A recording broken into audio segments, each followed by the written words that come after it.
इसमें कोई शक नहीं है कि 15 साल के जंगल राज के बाद, लालू यादव के बाद जब नीतीश कुमार आए तो लोगों ने बहुत बड़ी राहत की सांस ली। कम से कम वो गुंडा राज खत्म हुआ। सड़कों पे लोग 6 बजे के बाद निकलते नहीं थे।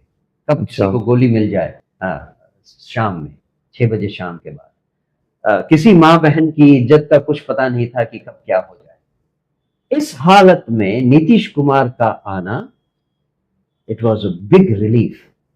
5 साल तक नीतीश जी ने अच्छे से काम किया, इंफ्रास्ट्रक्चर की नींव रखी, बहुत सही काम किया। लेकिन उसके बाद जैसा मैंने कहा, वो पॉलिटिकल वन अपमैनशिप में लग गए।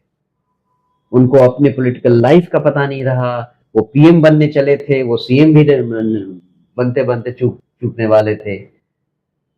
और तीसरे टर्म आते आते तक Nitish Kumar completely lost his script. अभी पिछले 4-5 सालों से Nitish Kumar is under no control of his government. 3-4 senior bureaucrat उनको नचा रहे हैं, उनकी पूरी गवर्नमेंट चला रहे हैं।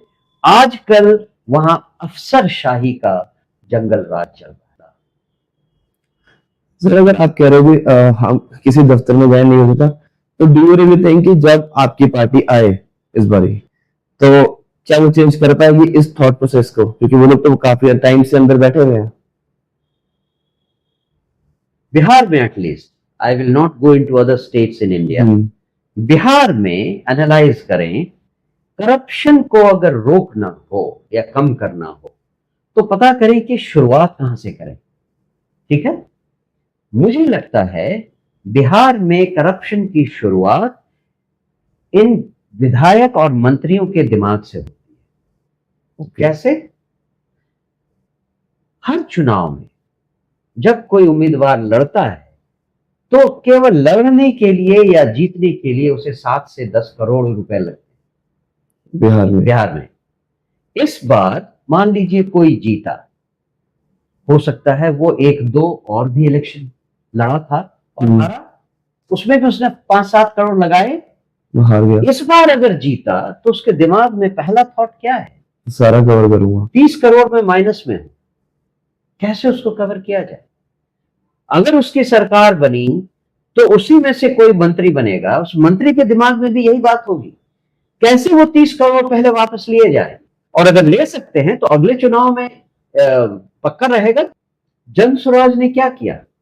जनसुराज ने कहा है कि हम 243 सीटों पर चुनाव लड़ेंगे, लेकिन हर सीट पर हम ऐसा उम्मीदवार खड़ा करेंगे जो दिल से ईमानदार हो, काबिल आदमी, काबिल औरत हो। और अगर हमें ऐसा कोई उम्मीदवार मिला तो वो अपनी काबिलियत, अपनी एबिलिटी के हिसाब से पैसा खर्च करे। जिसकी एबिलिटी 5 लाख खर्च करने की है वो 5 लाख खर्च करे चुनाव, जिसकी 50 लाख खर्च करने की है वो 50 लाख खर्च करे।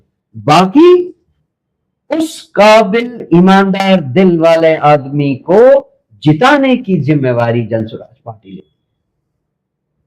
केवल एक आशा के साथ, अगर वो जीता, विधायक बना, तो उसके दिमाग में ये भ्रष्टाचार का कीड़ा नहीं चले।